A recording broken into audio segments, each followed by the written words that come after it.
মানে তাদেরকে হাত তুলবো ওই মেন্টালিটি আসলে কারো ছিল না। ওইখানে তো আমি একা ছিলাম না, 4-5 জন ছিলাম।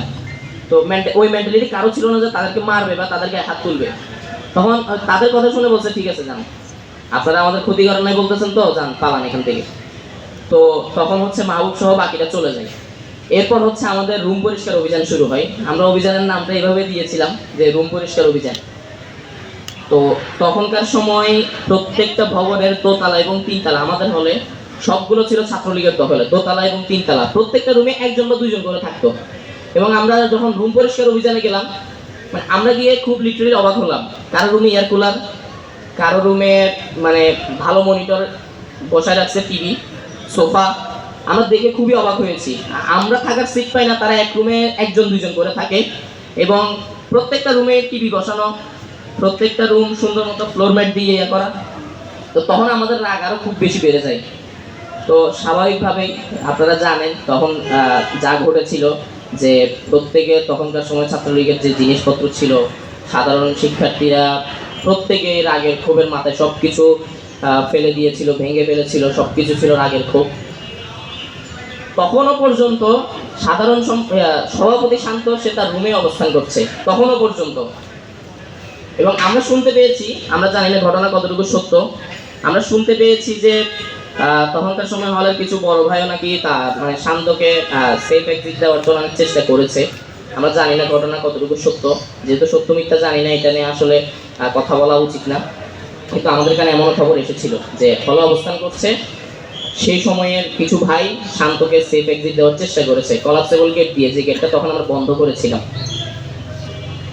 তো স্বাভাবিকভাবে শান্ত গেট দিয়ে পালাতে পারে নাই, যেহেতু গেট বন্ধ, চাবি আমাদের কাছে, গেট তালা মারা, চাবি আমাদের কাছে।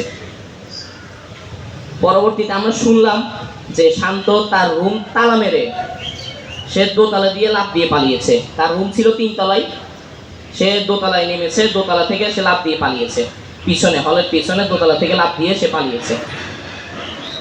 তো সে লাফ দেওয়াটা স্বাভাবিক ছিল। আপনারা জানেন সে খুব মানে ভালো অ্যাথলিট ছিল, খেলাধুলা করতো, স্বাভাবিকভাবে সে দোতলা থেকে লাফ দিয়ে পালানোর মতো সে সক্ষমতা তার ছিল। সে লাফ দিয়ে পালানোর পরে যখন আমরা শুনলাম, তখন আমরা তার রুমে গেলাম। শুধু তার রুমে না, আমরা তৎকালীন সময়ে ছাত্রলীগের যে নেতাগুলো ছিল, যারা আমাদেরকে টর্চার করতো বা যাদের নেতৃত্বে টর্চারগুলো হতো, প্রত্যেকের রুমে সাধারণ শিক্ষার্থীরা মিলে আমরা প্রত্যেকে গিয়েছিলাম। তো সবগুলো ক্লোজিং পয়েন্টে এসে যখন শান্ত রুমে আমরা যাই, তার রুমে আমরা তালা মারা দেখি।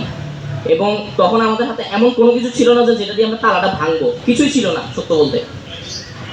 তো আমার এখনো মনে পড়ে রিয়াজ ভাই এবং আমি লাথি মেরে মেরে দরজা ভেঙেছিলাম, এবং দরজা পুরোটা ভাঙে নাই, দরজার মাঝের পাটটুকু ভেঙেছিল, যে অংশটাতে আমরা লাথি দিচ্ছিলাম বারবার, দরজার সে পাটটুকুই ভেঙেছিল। এবং ইন্টারেস্টিংলি যখন আমরা শান্তর দরজা ভাঙি, তখন শান্ত জসিমের মাঠ থেকে দাঁড়িয়ে দাঁড়িয়ে আমাদেরকে দেখছে। সে কিন্তু তখনও পালায় নাই, সে জসিমের মাঠে দাঁড়ানো এবং তার সাথে আরও 3-4 জন ছিল। সে জসিমের মাঠ থেকে দাঁড়িয়ে দাঁড়িয়ে আমাদেরকে দেখছে যে আমরা তার রুমের দরজা ভাঙছি। তো পরবর্তীতে আমরা পুরো দরজায় ভাঙতে সক্ষম হই। আমরা রুমে ঢুকলাম, রুমে ঢুকে বিশাল অবস্থা। রুমে এয়ার কুলার থেকে শুরু করে টিভি, মনিটর, মানে খাট দেখে অবাক হয়েছে লিটারেলি। তার শোয়ার খাট দেখে আমরা লিটারেলি অবাক হই। মানে রুমটাকে এমনভাবে সাজিয়েছে, মানে আমরা থাকার জায়গা পাই না। রাতে একটু দেরি করে রাতে রুমে আসলে আমরা ঘুমানোর জায়গা পাইতাম না। যে রুমে আমরা 56 জন থাকতাম, সেই রুমেই সে একা থাকতো এবং খুব আলিশান একটা রুম তৈরি করেছিল, তার নিজের রাজত্ব এটা।